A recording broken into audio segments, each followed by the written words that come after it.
Good morning, Ozarks. Roy Rickstrew, the disability guru, with me again today. Questionnaires. Some people love them, some people hate them, but we're going to talk about how important they are to your disability case later today, right after this.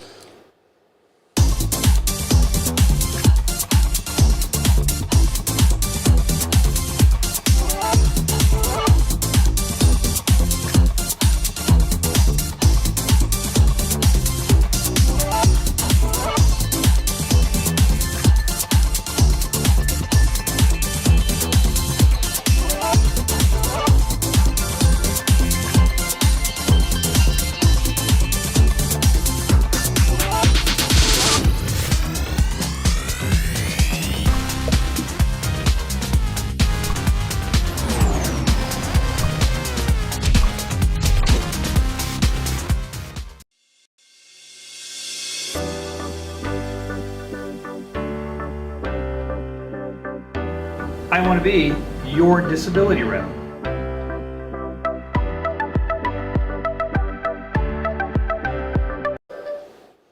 And we're back. Okay, questionnaires. It depends on the day. Some days I'm like, yeah, I'll fill that out. And some days I'm like, nope, don't have time for this. But comes up a lot in disability? It does, it does. In fact, most of the time when people bring cases to me and they've been denied and want me to take a look at them, not most of the time, but a lot of times it's just simply a matter that they didn't return the questionnaires that Social Security sent out to them. Now, that doesn't really seem like it should be a reason to deny somebody, but oftentimes it is. And so what type of questionnaires is that every case? It starts with you make a claim for disability, Social Security sends you a questionnaire, you have to fill it out? Yeah, that's correct. Once it goes over to disability determinations, you're going to get traditionally 2 questionnaires, sometimes more, but there'll always be a function report. And this is just you going through your activities of daily living, commenting about the ways that you struggle with household chores, grocery shopping, getting to your doctors. They're looking for problems you have in your daily routine. And then oftentimes there's a work history report. And this goes out if you've had more than one job in the last 15 years. So most people get a work history report. And here we detail the job duties, responsibilities, how much standing, lifting, walking, carrying, so on and so forth that you had to do in that job. Okay. So, but like I've been unemployed for 22 years. How does that track? So you don't get a work history report then. Okay. The thing is with the work history report is that is Social Security's mechanism by which they determine how your job compares to the Dictionary of Occupational Titles, a big book with every job in America in it. The Disability Bible. More or less. Yeah. The vocational part at least. And so if they can't understand what your job duties look like, they can't pigeonhole you into a classification. And why that becomes important is this. Social Security looks at a 5-step process to determine disability. Number 1, are you working substantially and gainfully? Number 2, does your condition interfere or cause problems with basic work activities? So stand, walk, lift, sit, understand, remember, carry out instruction. Step 3 is the listing of impairments. And you can find these online, but they're very specific medical criteria that has to be met. The problem with the listings is a lot of times people don't have the imaging reports to support a listing argument, or they don't have the medical care to really substantiate that. Social Security will skip that step if you don't meet it. And in step 4, they look at whether you can go back to your previous work. The reason for the questionnaire. If they don't have a good grasp on your previous work, they can't make a step 4 decision. And so they deny you at step 3 if you don't meet one of those listings.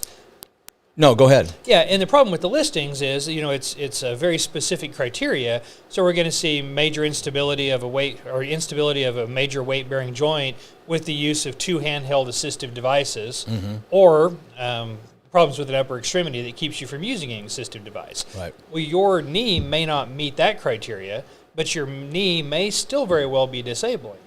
And so when we move into the later phases of this disability determination, we start looking at the need to elevate to account for swelling, for example.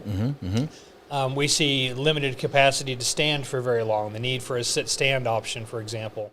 A lot of very valid, very real arguments, but because you didn't have instability of a major weight-bearing joint with the use of 2 assistive devices, you were denied. That's the end of the story. They don't dig any deeper. Right. That's why the questionnaires are so important. And that's why you have to have an appeal too, right? Yeah. And what's funny is I'll see a lot of cases where people will appeal, they'll go to reconsideration, and then they will fail to return the questionnaires again. Oh, yeah. And so you're kind of handicapping your own case. Just think about it logically. If there are 5 steps and you're only getting the benefit of 3, you can see just from a layman's Sure. perspective how problematical Yeah. that can be. Absolutely, yeah. So, one and only questionnaire, or do the questionnaires come up later? Yeah, there's one at each level, Okay. essentially. And they'll also use pain questionnaires and headache questionnaires to kind of dig in deeper. You know, if you have migraines in your medical chart, we don't know the severity, we don't know the frequency, we don't Right. know a lot of things. But people won't return those questionnaires. I think they get overwhelmed by them, especially when they all show up at once. Yeah. Because it's 27 pages of questionnaires. Yeah, it's kind of like when you call to get your estate plan and that law firm sends you that big questionnaire. So Yeah. you don't want to get through it. So Right, yeah, it's right. tough to do that. So the pain scale questionnaire, is that one we're used to seeing 0 to 10? The 10? Likert scale. Is that it? Yeah. Yeah, it's really more of a how often does it hurt, where does it hurt, and how does it affect you, more so than a rating scale. I see. And anybody who's ever messed with those Likert scales, or those rating scales, will just pull their hair out, especially on the pain side. Yeah. Right? 0 is basically no pain. 10 Right. is the worst pain you've ever experienced in your life. Right.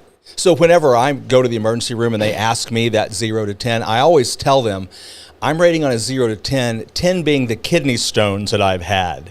And they go, oh, okay. 7 for me means a lot different than 77 to somebody who's never had a kidney stone. How funny, because I do the exact same thing I with always kidney tell them, stones. I know what I'm talking about. I know what pain is. I've had a kidney stone. Yeah, diverticulitis is another one that is pretty miserable. Extremely painful. But, you know, there was a time in our lives that when we stubbed our pinky toe, that was The worst pain we ever experienced in our life. Yeah, that's a 2 now. Right, and you'll see a lot of times, especially in judges' decisions, you know, they'll complain in the decision and say, well, he claimed that something menial was a 7 on the scale. Well, perhaps it was. To them it was, yeah, because Yeah. it's all relative. I mean, if it's the worst pain you've ever felt, it's the worst pain you've ever felt. That's right. what the scale says. And you know what's funny is, you know, you and I are sitting here with kidney stones at a 10, because I've been down that road a couple times myself. Yeah.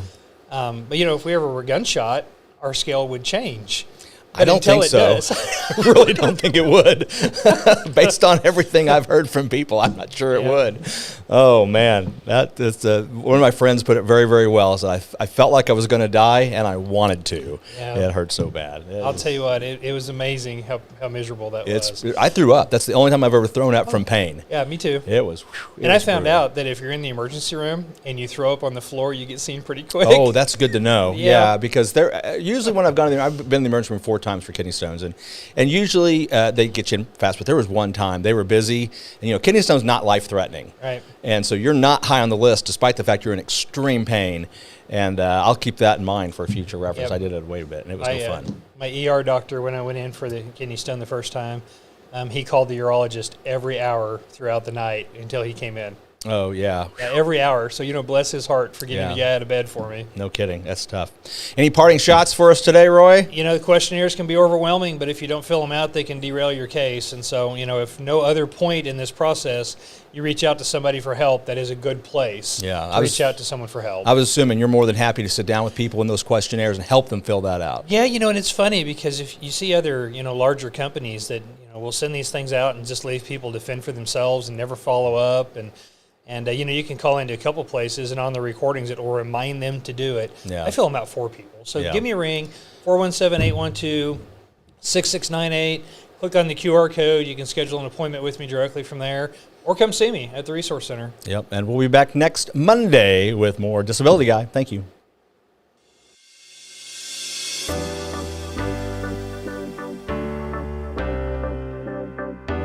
I want to be your disability rep.